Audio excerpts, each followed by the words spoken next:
Hello friends, hello guys, बदलजान मैं हनी भाटिया। भाटिया। स्वागत है आज की वीडियो में। आज हम देखने वाले हैं मायरी का 47वां एपिसोड फाइनली।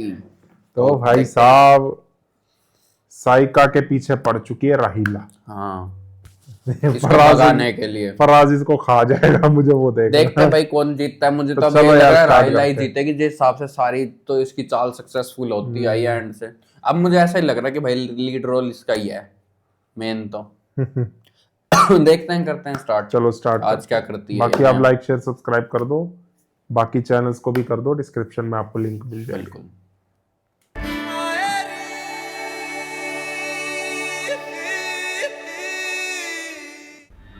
चल रहा था मतलब अब नहीं चल रहा।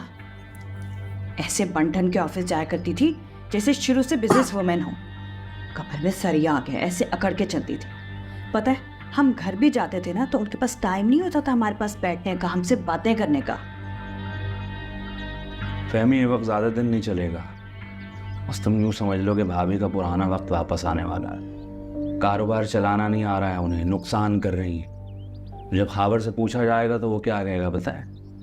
हबीब साहब को बुला कर लाएं, जब तक वो पुराने क्लाइंट्स नहीं लाएंगे कुछ नहीं हो सकता।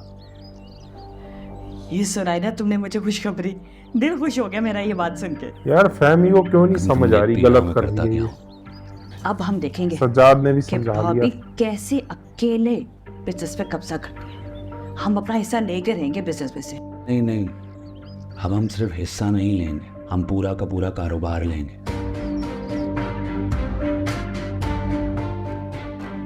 वैसे मैं सोच रही थी कि वो साइका आपा की पुरानी दोस्त है ना फौजिया, उसके बेटे शारिक से ना अपनी ईमन का रिश्ता तय कर दूं। हमारी ईमन है भी इतनी प्यारी, वो तो फौरन ही मान जाएगी। मैंने दावत में बुलाया उसे घर पे। आप पैसों का बंदोबस्त तो आप करा ही देंगे। मैं बुला लो, देख लो, अगर अच्छी फैमिली है तो कर दो शादी। हाँ, मैं भी उस बस पे यही अपने चाहती के लिए तो हूँ। है नहीं फैमिली तो पैसा। बहुत अच्छी है। फायजा की शादी के लिए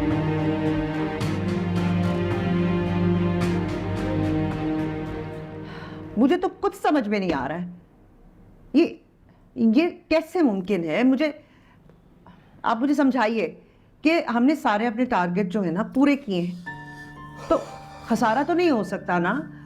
हमें प्रॉफिट होना चाहिए। आप कह रहे हैं प्रॉफिट नहीं हुआ है, खसारा हुआ है। कैसे मुमकिन है ये? समझाइए मुझे। मैडम, सारे पुराने लोग ज़हीर साहब पे ट्रस्ट करते थे। उनकी डेथ की खबर सुनने के बाद उन्होंने सारे ऑर्डर्स कहीं और दे दिए, और जिसकी वजह से मैडम हमें काफ़ी नुकसान पहुंचा है। और जो ऑर्डर मैडम हमें मिले भी, वो इतनी कम क्वांटिटी में था कि हमें उससे कुछ प्रॉफिट ही नहीं मिल सका। तो आखिर तुम्हारी क्या राय है? हमें क्या करना चाहिए? कि हमें नए क्लाइंट्स के पीछे भागना चाहिए लाने के लिए उनको, या फिर हमें पुराने क्लाइंट्स को दोबारा मीटिंग करनी चाहिए ताकि वो अपना ऑर्डर हमें दोबारा दे? क्या ख्याल है तुम्हारा? मुझे कुछ नहीं समझ आता अम्मा इन सारी चीज़ों से। आप ही देखें, जो समझ आ रहा है सही कर लेना। ये कोई जवाब नहीं हुआ ना। देखिए मैडम, करना पुराने पड़ेगा। नुकसान को पूरा करने के लिए इस साल हमें कोई ख़ास फ़ायदा नहीं हुआ है। हमने जो लगाया है वो हमें वापस मिल गया है। बिजनेस में मैडम अब तो कोई प्रॉफिट नहीं है। तो आप ना आप ज़रा फ़ोन यहाँ रख दीजिए और ज़रा काम पे ध्यान दें। आप सुन रहे हैं? सॉरी, आप क्या कह रहे थे? मैडम, पूरे साल हम 10 से 12 ऑर्डर्स पे काम करते हैं। अगर हम 20 से 25 ऑर्डर पे काम करें तो जो हमारा नुकसान हुआ है हम उसको पूरा कर सकते हैं और हम अपना टारगेट भी अचीव कर सकते हैं। ओ अच्छा भाई साहब। अच्छा, आप मुझे इस मसले का हल बताइए। और इसका हल यही है मैडम कि हबीब साहब को इस मामले में इन्वॉल्व करते हैं, क्योंकि वो पुराने क्लाइंट्स को जानते भी हैं, उनकी हाई हुई है उनसे, और मैं समझता हूँ कि वो इस काम के बारे में अच्छा समझते भी हैं। बाकी मैडम आप बेहतर समझती हैं जो आप कर सकें। मुझे शुरू में ये बंदा ठीक लग रहा था। ये अब हुआ है इसको जो हुआ है। आज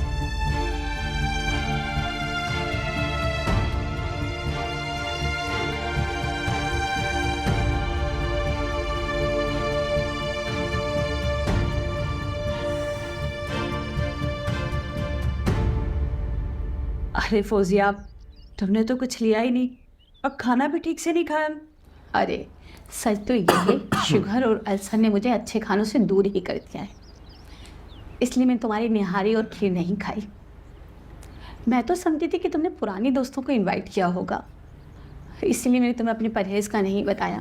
सब तो मेरी तरह उबला और फीका खाना नहीं खाएंगे ना। अरे नहीं नहीं, ये दावत तो मैंने खास तुम्हारे लिए रखी थी। मैंने सोचा था हम दोनों आराम से बैठ के बातें करेंगी, और वैसे अच्छी बात है, इंसान को चटपटे खाना और मीठे से परहेज ही करना चाहिए। अच्छा ये बताओ, शारिक क्या कर रहा है आजकल? मत पूछो शारिक का। शिकार का शौक है, पिकनिक का शौक है, हैवी बाइक लेकर हाइकिंग पर जीप का शौक है। अरे तो उसे जरूरत भी क्या काम करने की? जहादात भाई की इतनी सारी जमीनें हैं, जायदाद है, उसी की तो है। हाँ, शारिक भी बिल्कुल जहादात पर ही गया है, बिल्कुल निकम्मा और ऐश पसंद। अच्छा तुम बताओ, सज्जाद भाई और एमन कहाँ हैं?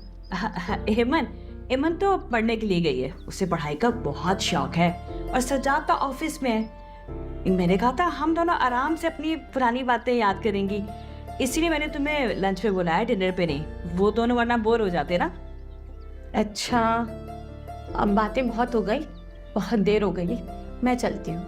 अरे नहीं नहीं, बैठो ना थोड़ी देर और। मुझे ना तुमसे एक बहुत ज़रूरी बात करनी है, अपने दिल की बात। हाँ हाँ कहो। वो मैं चाह रही थी कि मेरी जो एवन है ना, वो मैं तुम्हें देना चाह रही थी शारिक के लिए। क्या क्या कह रहे हो फैमी? हेमन बहुत छोटी है, वो अभी 15-16 साल की हुई होगी। शारिक पूरा 27 साल का होगा। ओ भाई, सूची कैसे ऐसे बेजोड़? दिमाग खराब है इसका। अरे तो इसमें हर्ज ही क्या है? जब मैं राजी हूँ तो। हर्ज है फैमी। तुम्हें पता होगा कि हमारे ग्रुप में सबसे पहले मेरी शादी हुई थी, और मैंने ऐसी बेजोड़ शादी अच्छी तरह भुगत ली। अब मैं किसी कम उम्र बच्चे पे ये जुल्म करूंगी नहीं। सॉरी भाई, बहुत अच्छे, बहुत समझदार है। जो तुम्हारे साथ हुआ वो जरूरी तो नहीं है ना कि सबके साथ वही हो। आई एम सॉरी फैमी, हम इतने अरसे बाद मिले और मैं तुम्हें रिफ्यूज कर रही हूँ। मैं ये काम नहीं कर सकती, सॉरी। बहुत अच्छे। एक मशवरा दूं तुम्हें? एमन की शादी शारिक से नहीं, किसी से भी नहीं करना भी, वो बहुत छोटी है। बिल्कुल, ये मेरा तुमसे मुखलिसाना मशवरा है, एक पुरानी दोस्त का मशवरा। आगे तुम्हारी मर्जी। क्यों किसी की जिंदगी खराब कर रहे हो यार? बड़ी मशवरा देने वाली, रिश्ता तो दिया नहीं, मशवरा देके चली गई, मेरा लंच भी ज़ाया करा दिया।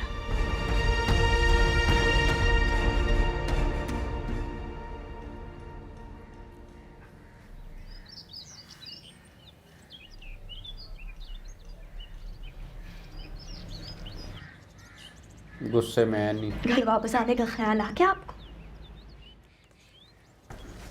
कोई पिकनिक मनाने नहीं गया हुआ था, ऑफिस में काम कर रहा था। आराम से बात करो फाकिर, सामने हाथ छोड़ती हूँ ना, आराम से बात करो। अभी अभी सोई है वो। 100 कॉल्स की मैंने तुम्हें, इतने सारे वॉइस मैसेजेस किए, लेकिन नहीं, फाकिर साहब तो इतने बिजी थे कि एक मैसेज का भी जवाब नहीं दे सकते थे। आफत नहीं आ गई है, हजारों कॉल तो मुझे वैसे भी करती हूँ जब मैं ऑफिस में होता हूँ। उनमें से अगर एक कॉल किसी मसले की वजह से आ गई तो क्या मुझ पर वही नाज़िल होगी? क्या समझूं मैं उस कॉल के बारे में? हाँ, क्या वो तुम्हारी आदत है या वो कोई मजबूरी? ऐसी कोई बात नहीं। हमारी, हम दोनों की जो बेटी है ना इनाया, बुखार में तड़प रही थी वो फाखिर, और तुम यहाँ नहीं थे, ना ही तुम्हारे पास वक्त था कि तुम मेरे मैसेजेस को जवाब दो।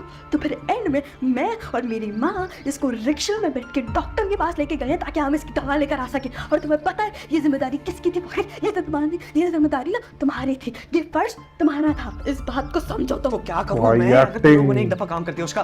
तो दोस्तों इसी के साथ फर्स्ट पार्ट एंड होता है, मिलते सेकंड पार्ट। Bye bye.